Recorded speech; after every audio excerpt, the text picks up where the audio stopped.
Okay, good morning. Magandang umaga mga ka-airsoft. Airsoft.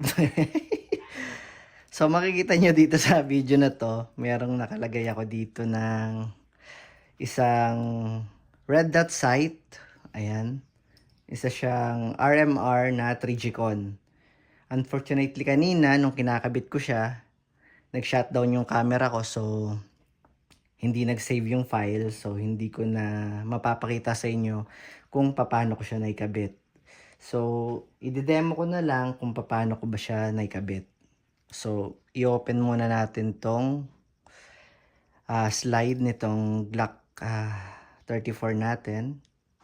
So, pag open niya, ikakasama muna. Pagkasamo, meron ditong dalawang latch, left and right. Ibababa mo lang siya dito, sabay. So, pag nababa mo na siyang sabay, matatanggal mo na tong slide. Dito sa slide na to, ito kasi yung totoong nakakabit sa kanya, fiber optic sight na orange. Nandito siya dati, yan, nakapaganyan. So, natanggal ko siya, dito lang siya nakakabit, may screw lang dyan, ayan. So, tinanggal ko lang siya. Pagkatanggal ko, so natanggal na yung fiber optic sight. Ngayon, kinabit ko na to. Same lang din yung process. Gumamit lang ako ng ibang screw kasi may mga kasama tang screw. Ayan. Na papasok dito na mas mahaba kaysa dun sa tinanggal ko. So, ayun. Naikabit ko na siya. So, paano ba to? Kasi pag binili ko to, pag bumili kayo ng isang red dot sight, hindi naman siya naka-zero. Ano ba yung naka-zero? Yun yung naka-accurate. Hindi naman siya nakatugma dun sa mismong sight nitong barrel. Hindi naman siya nakatugma. Hindi naman siya accurate. So, paano ko ba siya na-zero? So, balik lang natin. Slide lang natin yan.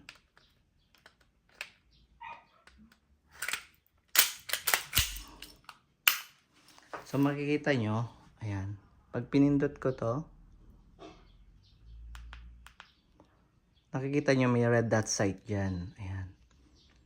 Kasi, nakalihis yan kanina syempre, nung bagong kabit siya, hindi naman siya automatic pag itinutok mo dun sa red dot, nandun na agad yung punta ng bala, hindi naman siya ganun eh. So, paano ko ba siya na-calibrate? Paano ba siya na-zero? So, gumamit ako ng laser bore sighter.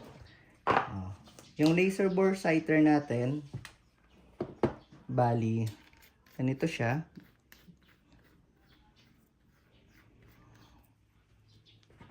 Lagyan mo siya ng battery. Kasama na rin yung battery pagka bumili kayo ng laser bore sighter nito. So, may mga kasama siyang mga adapter kung gaano kalaki yung barrel nyo. Yung butas nito. Yan. Kasi dyan mo siya ipapasok. Kung gaano kalaki yung butas na yan, pipili kayo dito sa mga barrel na universal naman siya. Marami. Pwedeng rifle, pwedeng slong, pwedeng mga submachine gun. Lahat meron sila dito. So, nakakabit na dito yung mismong barrel na kasukat itong adapter na kasukat nitong barrel ko. So, ipapasok mo siya dyan. Tapos medyo snug dapat yung fit niya. Yung mahirap siyang ikabit. Yan. So, ayan. Tapos, sisindihan mo siya. So, ayun, meron siyang red dot. Ngayon, itong laser na to, kailangan magtugma dito sa red dot sight nitong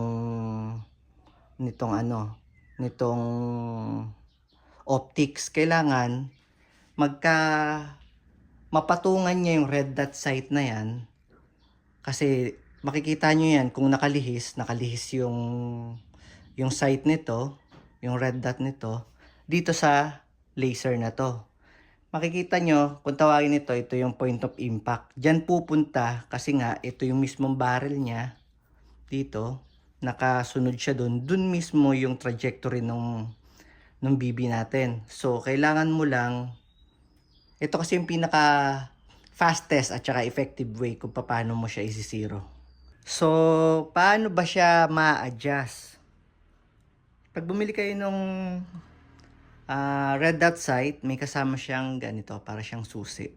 So, makikita nyo dito, right, ayan, meron siyang R. Pag pinihit mo siya pataas, kakanan yung red dot nito. Pag pinihit mo naman pababa, kakaliwa siya. Ngayon, dito naman sa taas, yan, may nakasulat naman siya diyang up, pagpakanan, tapos down, pagpakaliwa. So, kayo nang mag-a-adjust, pipihitin nyo para mapatungan nyo itong laser sight na to, mapatungan itong red dot sight na optics natin. So makikita nyo dito parang ayun ganun Ayan, parang dalawa siya kasi ito yung mismong point of impact, tapos ayun naman yung red dot sight natin. Kailangan mapagtugma nyo siya ng mga within 10 meters mula dito hanggang sa point of impact itututok nyo. Kasi pag gantong malapitan, hindi mo siya maisisiro eh. Kailangan 10 meters yung layo. Applicable din to sa mga real steel kasi ito namang Trigico natin na to, kinakabit talaga to sa totoong baril. Tapos ito rin, kinakabit din to sa totoong baril. So, applicable din siya sa mga totoong baril natin kasi 95 to 98% yung mga airsoft gun na binibenta ngayon, halos kaparehas talaga ng mga totoong baril. Ang pinagkaiba lang hindi nga lang siya tingga at saka pulbura. Siya ay pinapagana lang ng gas at saka ng BBs. So ayun lang. Maraming salamat. Sana may natutunan kayo sa akin. Thank you.